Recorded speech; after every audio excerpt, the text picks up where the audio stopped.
guys, before let me introduce myself. My name is Fikri Amonan Irmansyah and you can call me Monan. So in here, I'm a leader of a group 2. So I want to explain about the Bunaken National Park. Oke, baik. Seperti yang kalian tahu, bahwasannya Taman Nasional Bunaken memiliki berbagai keindahan bawah lautnya. Tapi di antara keindahan tersebut, Taman Nasional Bunaken memiliki beberapa dampak positif dan negatif dari berbagai sektor.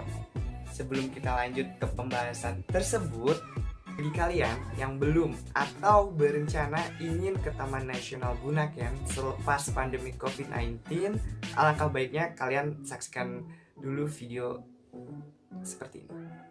Taman Nasional Bunaken, kawasan konservasi yang terletak di Sulawesi Utara, Indonesia. Taman ini diresmikan oleh Presiden Soeharto pada tahun 1992. Taman ini salah satu situs warisan dunia yang ditetapkan oleh UNESCO pada tahun 2000. Taman Nasional Bunaken dapat ditempuh dari kota Manado selama sekitar 60 menit menggunakan speedboat. Di taman ini banyak sekali keindahan biota laut dan terdapat kurang lebih 8.000 hektar area terumbu karang. Selain itu, Taman Laut Bunaken memiliki dinding karang raksasa yang berdiri secara vertikal dan melengkung ke atas.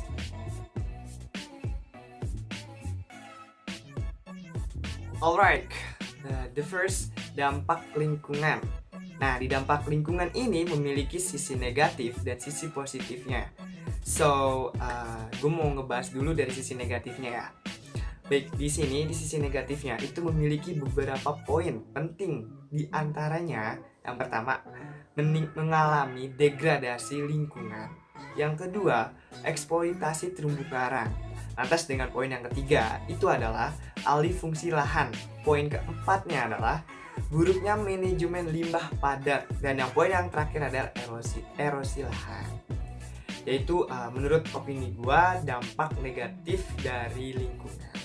Baik, tadi itu kita bahas tentang negatif dari dampak lingkungan. Kali ini yang kita bahas adalah sisi positifnya. Karena bagaimanapun juga sebuah dampak ada sisi baik dan buruknya. Nah, di sisi positif memiliki beberapa poin. Di antaranya, yang pertama itu adalah perubahan struktur atau tata ruang perkotaan dan pedesaan. Itu yang pertama. Yang kedua adalah melestarikan lingkungan. Dan yang ketiga adalah menumbuhkan rasa alam yang amat sangat tenang.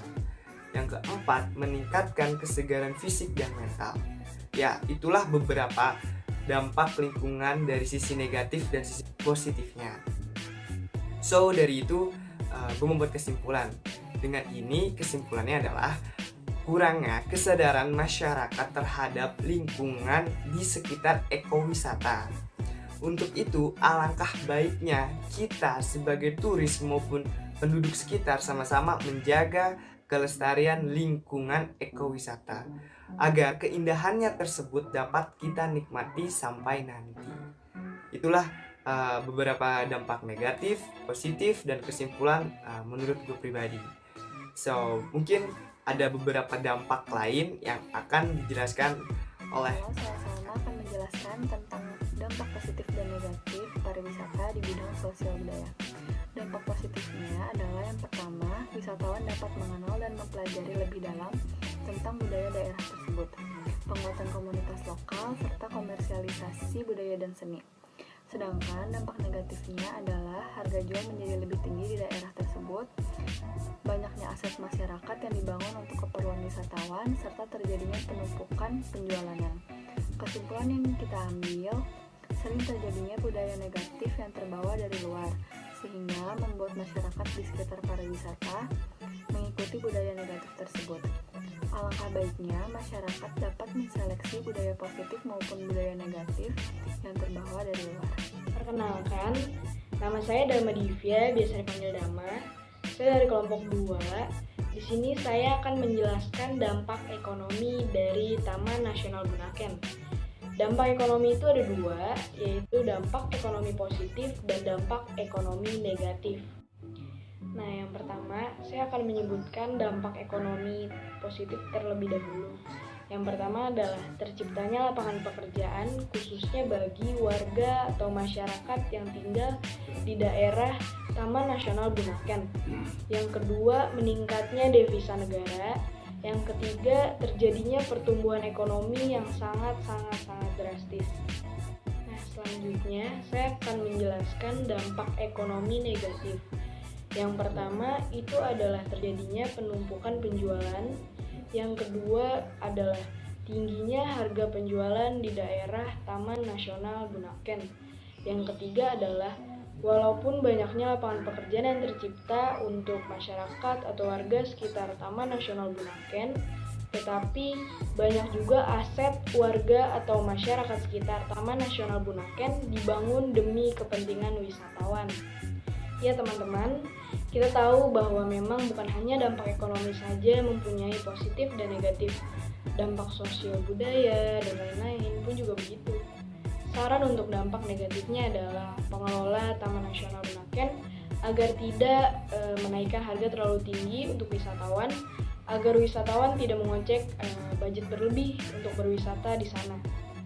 Kalaupun memang harus dinaikkan, berilah pelayanan kepada wisatawan sesuai dengan apa yang ia bayar. Begitupun juga dengan masyarakat dan warga sekitar yang tinggal di Taman Nasional Bunaken yang fasilitas atau tempat tinggalnya terbangun atau dibangun untuk kepentingan wisatawan. Sekian video saya tentang positif dan negatifnya dampak ekonomi. Saya mewakili tim. Apabila ada yang mau berdiskusi, saran, dan kritik, silakan tulis di kolom komentar. Sampai ketemu di video selanjutnya. Terima kasih.